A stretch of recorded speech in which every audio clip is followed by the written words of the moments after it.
Hello, hello. This is Jen. I hope everybody's good. I'm here with an energy update, so welcome if you're new. Welcome back if you're not new. Thank you for being here. So, my friends, it's the end of the year. I'm sure I'm not the only one saying goodbye to 2024 and being very happy about this year ending. I know it's been a struggle for a lot of people. If I look around me, most of the people I know are jumping into new lives, new timelines, new everything. And that includes me. So I'm pretty sure that a lot of you out there are feeling the same way. 2024 was definitely a year of cleaning up, of making space, of getting ready for what's to come. And what's to come in 2025? Ton loads. Of course, it's like it is on an individual basis, but at large, on the collective side of things. 2025 is calling for us to integrate the dark and the light.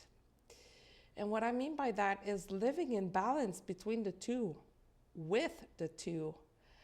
Um, Spiritual ascension is about being enlightened, is about healing, is about ascending. But in order to do that, we need to accept the dark. We need to accept the shadow parts of ourselves. And until we do, it's not really possible to get on the other side. But when we really look at it, or if we look at it from the big picture standpoint, the dark side, the shadow parts will always be there, will always be part of us. And it's about accepting. It's about knowing that it's part of us. It's about knowing how to use that shadow to propel us forward, to help us move through and to the light. We cannot reach the light if we don't look at our dark sides. And it's a never ending process. It really is. It's not something that you do once and then you're done. I don't know about you. I don't know how your childhood was. Mine was good, but it was also very shitty for some major aspect of my life. Very shitty. Very, very shitty. But mind you, I never like lack anything. We had money to eat. We had money to clothe ourselves. We had money to go out on vacations and stuff like that. But my parents, being human, they did the best that they could. And in some situations, they failed. They just did. And it's part of my shadow side now. And me, being an adult, what I need to do right now is just accept that. And I say what I need to do now, meaning that I've been working on that for like many, many, many, many, many, many years. And there are still days like this weekend, for example, where I felt down a little, where I had to revisit some childhood experiences because I needed to understand why I'm acting the way I am as an adult. Why do I get triggered in some specific situation? Why do I feel like an imposter at times? Why do I feel like people are against me at times? And why do I feel powerful at times? It all stems from our childhood, no matter how good or bad it was. And the negative parts, or what felt like it was negative, it was only there to help us grow, to help us achieve new levels, to help us ascend. And 2025 is coming to terms with all of that. And mind you, I've only been talking about childhood stuff, but it also applies to like past life stuff. If you're into like past life regressions and knowing about some patterns that you have in this lifetime, perhaps it stems from a past life and it's about accepting that. I don't have the answer if there's a day that we feel fully healed. I have not reached that level yet, and I don't know if I will in this lifetime. But I do know that I'm able to accept what happened. It is what it is. It's part of me. It's part of the strength that I have. It's part of the consciousness that I have.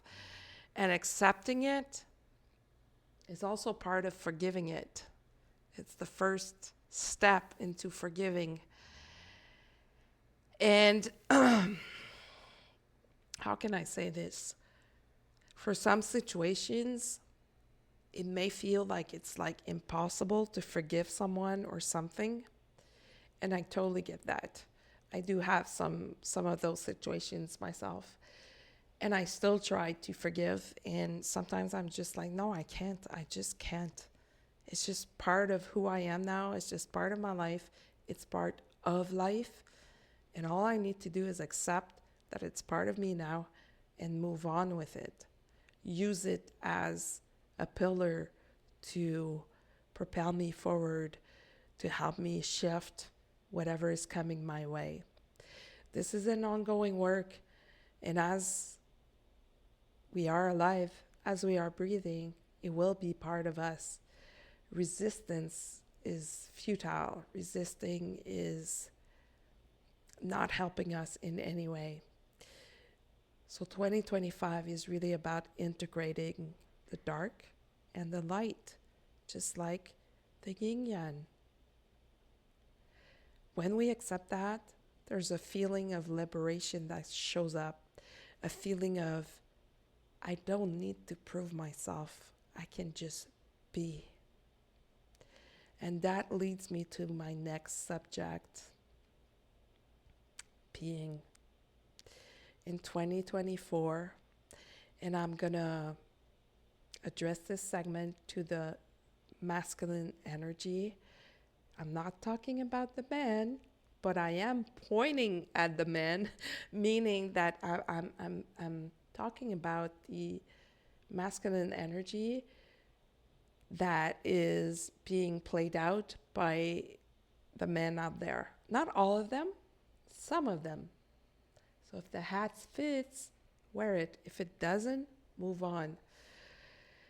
But 2024 was a big year of men being out there saying, look what I did. And the message here, the guidance here, the message from Spirit is, guys, it's time to let that go. Really, let it go. Who cares about what you've done? We care about who you are, especially the feminine energy. It cares about who you are, not what you have done. Sure, what you have done may look impressive, may look like credibility. I don't know. Insert here any word you want to insert, but we don't care about that. We care about who you are and who you are when you are in the presence of the feminine.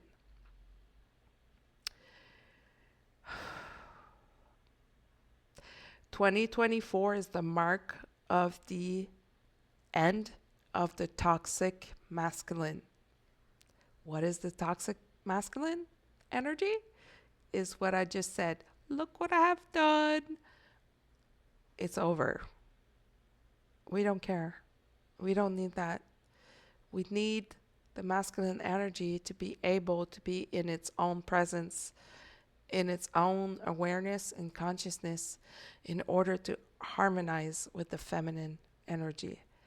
Even more true if you resonate with the twin flame. Program, label, whatever, however you want to call it. Um, and I'm not saying here that we're not going to be happy about what you've achieved, but it's not what it's about. The real deal here is, who are you inside?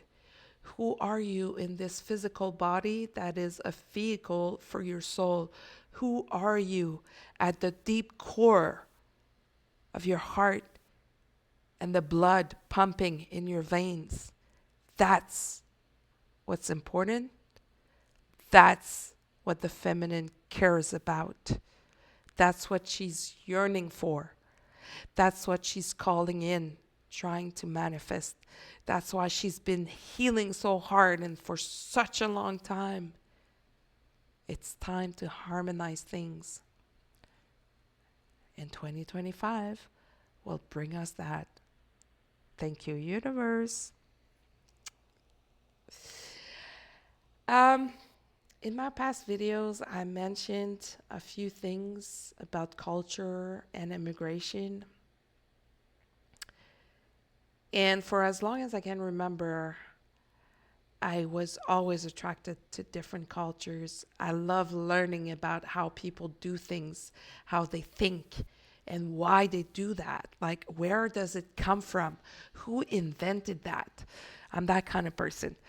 And I'm that kind of person in everyday life. Like, if I go see a physiotherapist and I'm like receiving like a technique that they're doing on me, I will be like, who invented that? And what happened to him or her that made them invented that technique? How did they come about to think about inventing that technique? I'm always curious that way. I find it so rich, and it explains things, and it's so like powerful in a way. In culture, my message here, the message here, because it's not coming from me, it's coming from spirit. The message here is that in every culture in the world right now, we all hold a piece of the puzzle.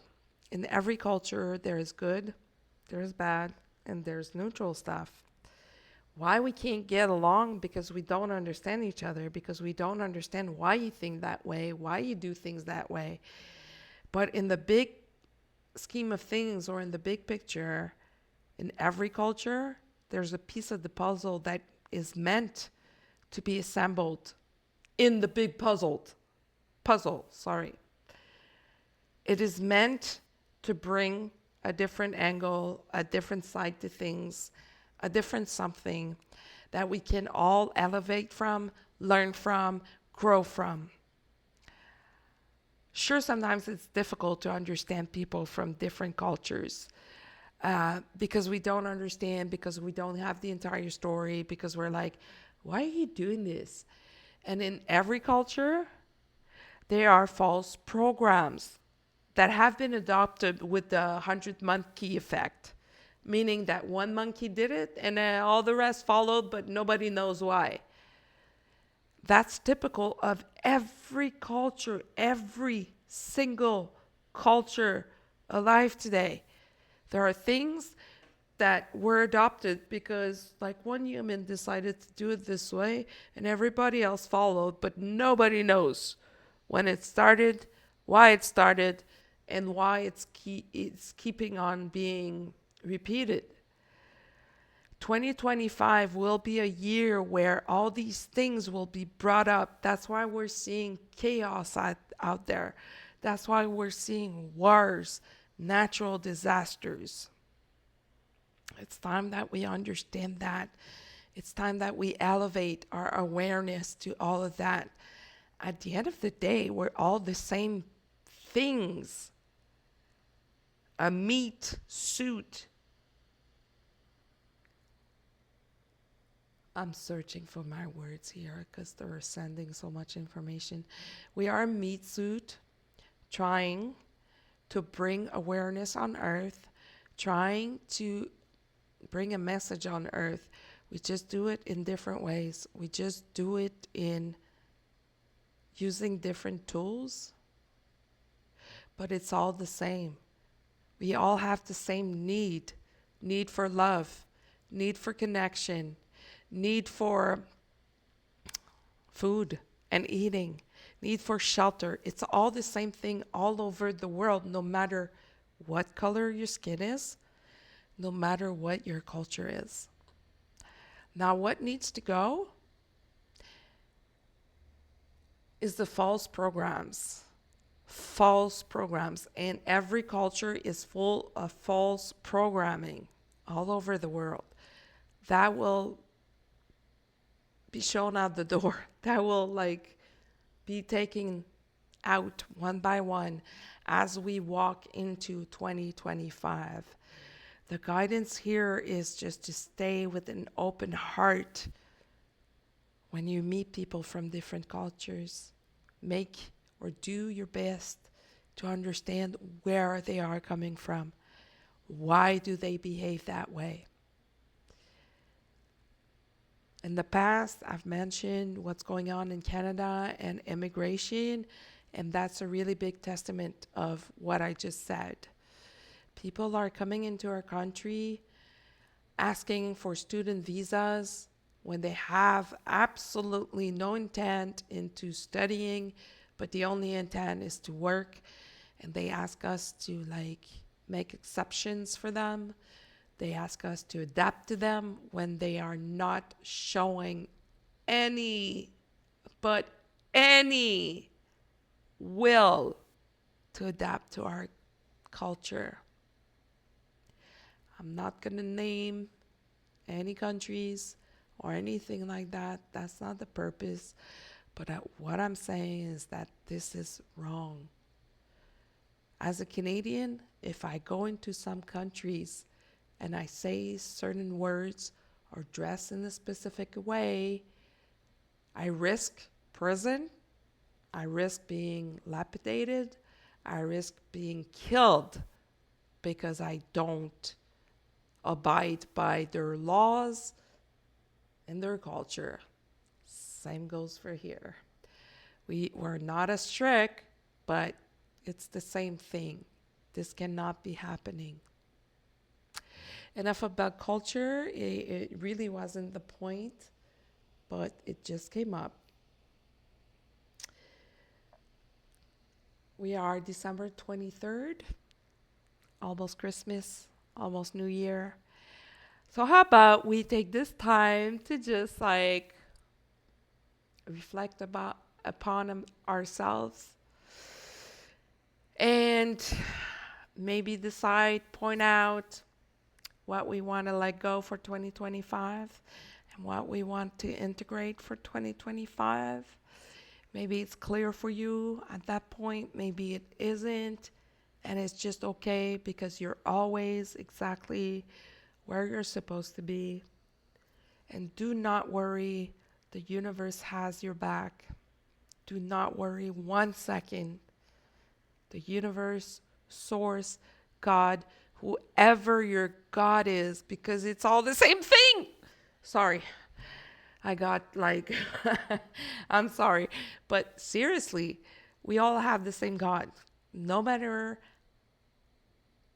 what name your God has, it's the same as mine. It's the same as your neighbors. It's the same as the other people on the other side of the world. It's the universe, and we're just one piece of the puzzle in this big puzzle that is called the universe. So, whoever your God is calling upon you now to level up, to walk forward, putting your best foot forward, and letting go what no longer serves you. It doesn't matter how we live our lives. What matters? No. Let me start over. It doesn't matter how we die. What matters is how we live our lives. See, I had that all backwards. I'm sorry. I was trying to speak faster than the message were coming in. But we will all die. What matters is how you choose to live your life, right? 2025 is the year of that. Choose how you want to live your life. how you want to treat other people, how you want to be seen, what you want to manifest, and go for it and do it every day in every action that you do. What you put out there comes back to you 100 folds, 1,000 folds. Who knows? But it does come back. So put love out there and love will come back to you. That's it. Short message before Christmas time. Thank you for being here, my friends. You can follow me on social media at Indigo Girl on Facebook, Indigo Girl 555 on Instagram. And if you want to reach out for an energy clearing or a reading, you can do so at indigogirl555@gmail.com. And until the next time, happy holidays and be well.